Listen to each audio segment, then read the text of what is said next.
Assalamualaikum warahmatullahi wabarakatuh. Saya Umi Winda Yuliantika. Di sini saya akan menjelaskan tentang komitmen mutu.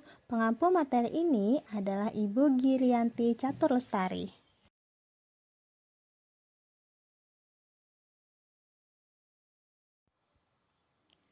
Mutu merupakan salah satu standar yang menjadi dasar untuk mengukur capaian hasil kerja. Mutu juga dapat dijadikan sebagai alat pembeda atau pembanding dengan produk atau jasa sejenis lainnya yang dihasilkan oleh lembaga lain sebagai pesaing. Manajemen mutu harus dilaksanakan secara terintegrasi dengan melibatkan seluruh komponen organisasi untuk senantiasa melakukan perbaikan mutu agar dapat memuaskan pelanggan.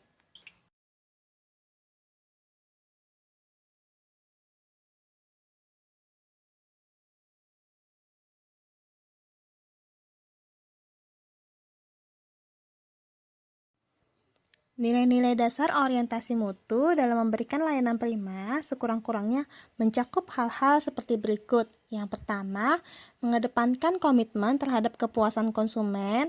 Yang kedua, memberikan layanan yang menyentuh hati. Yang ketiga, menghasilkan produk atau jasa yang berkualitas tinggi.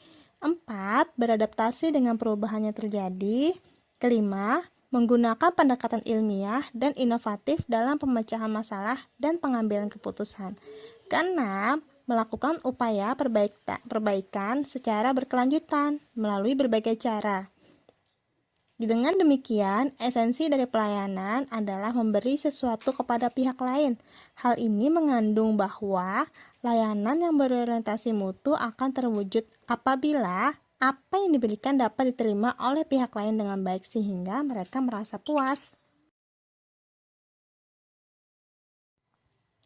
Pelayanan yang diberikan aparatur harus merujuk pada standar yang ditetapkan pemerintah.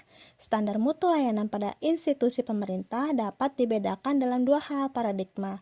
Yang pertama, standar berbasis peraturan perundang-undangan, dan yang kedua, standar berbasis kebutuhan dan kepuasan masyarakat sebagai pelanggan.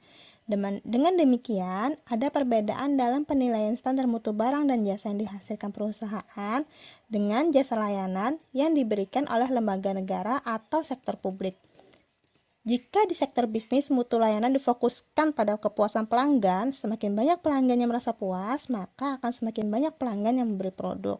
Kemudian, kalau di sektor publik, standar mutu pelayanan administrasi ditetapkan berbasis peraturan perundang-undangan, kebijakan, prosedur operasi baku atau SOP, dan standar pelayanan minimal.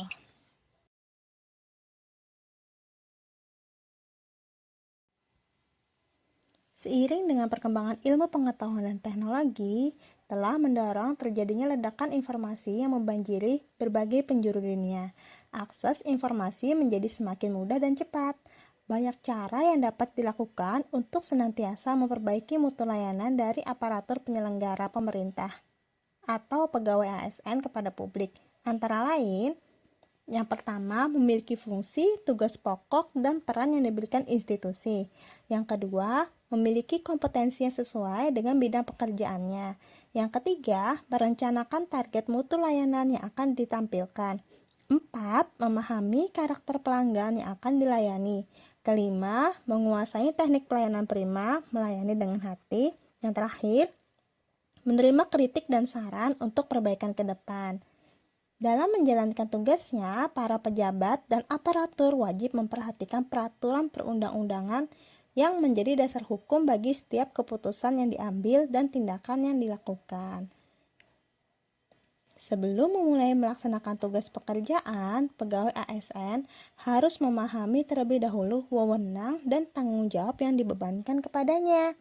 Kemudian menguasai standar mutu layanan yang melekat pada wewenangnya tersebut.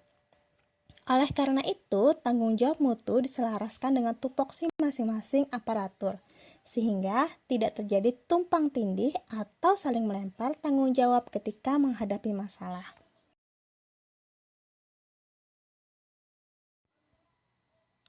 Sampai di sini dulu podcast dari saya. Ketemu lagi nanti di podcast selanjutnya. Wassalamualaikum warahmatullahi wabarakatuh.